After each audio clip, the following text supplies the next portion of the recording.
Сәлем қыздар, каналыма қош келдіңіздер. Мінекей баклажан салатын дайындадық. Мінекей барлығын жуып дайындап алдым. Қазір описаниесіне қалдырып кетемін не керектігін. Мінекей баклажанды жақсылап даярлап, турап, жуып, турап алдым. Турап болғаннан кейін бұны бір ыдысқа салып, үстіне азғантай тұз салып, көп тұз салмаймыз, азғантай тұз салып 20 минут қойып қоямыз. Сол кезде астына су жиналады. Майды құйып, сұйық май 600 грамм жақсылап қыздырамыз. Қорған кезде майымыз жақсылап қызып тұрғаны өте жақсы болады. Помидорымызды жуып дайындап алып, үстіне қайнаған су құямын. Өйткені сырты тез ашылуын жақсы көремін. Біздің балалар сырт ашылған помидорды жақсы көреді, сыртын қаламайды. Сол себепті үстіне ыстық су құйып, 20 минут бұқтырып, осылай дайындаймын. Сіздер ыстық су құймай-ақ турап жасай берсеңіздер де болады. 20 минут қойып қоямыз. Осылай. Оған дейін мінекей майымыз да қызып қалды. Қызып тұрған майымызға пиязымызды саламыз. Пиязды салғаннан кейін жақсылап тұрып қуырамыз. Осылай. Беті ашық тұру керек. Қазанымыздың қызып тұрған майға жақсы қуырылады пиязымыз. Оған дейін қалған заттарымызды турап дайындап қоямыз. Пиязымыз қуырылады. Осылай қып-қызыл етіп қуырып аламыз. Менің оған дейін помидорым да дайын болып қалды. Мінекей помидордың сыртын осылай жаймен ашамыз.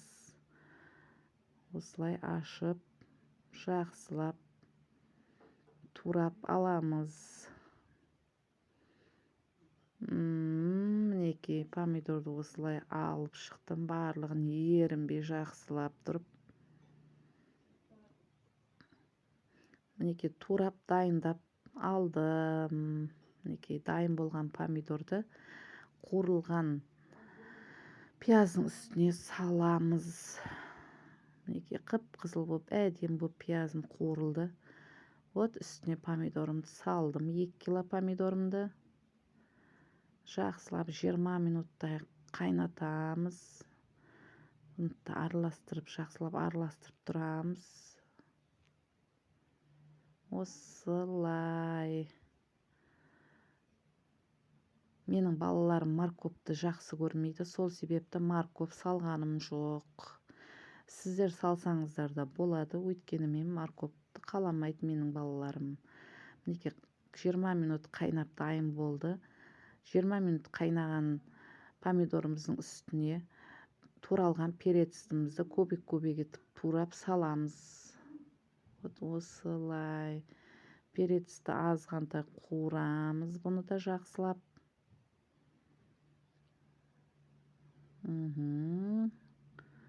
Оп-оңай салат. Осылай қуырып аламыз. Дәмі өте керемет болып шығады. Вот мінекей баклажанды үстіне саламыз. Менің қазаным кішкене болып қалды. Ескі қазан. Жақсы. Өзі специально осындай салаттарды жасап отырамын. Баклажанды жақсылап турап, суын сырғып алғамын. Суын төк тастадым. Осылай қуырып аламыз. Менің баклажаным қазанға симай жатыр. Қазір үлкендеу кастрөлге саламыз. Мінекей үлкен кастрөлге салдым.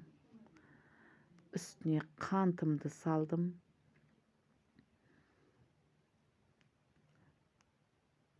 Оның үстіне тұзымды салдым. Жақсылап араластырамыз. Жақсылап араластырып 20-40 минут қайнатамыз. Иісі деген керемет шығып жатыр.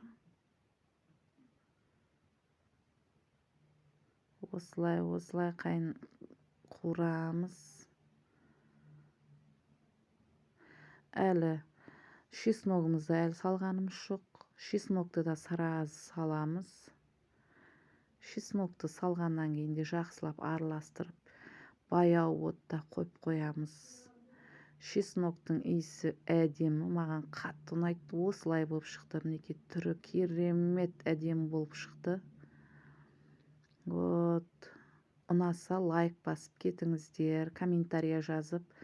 Мінекей банкаларды стерилизация етіп дайындап осылай құйып шықтым. Крышкаға сәл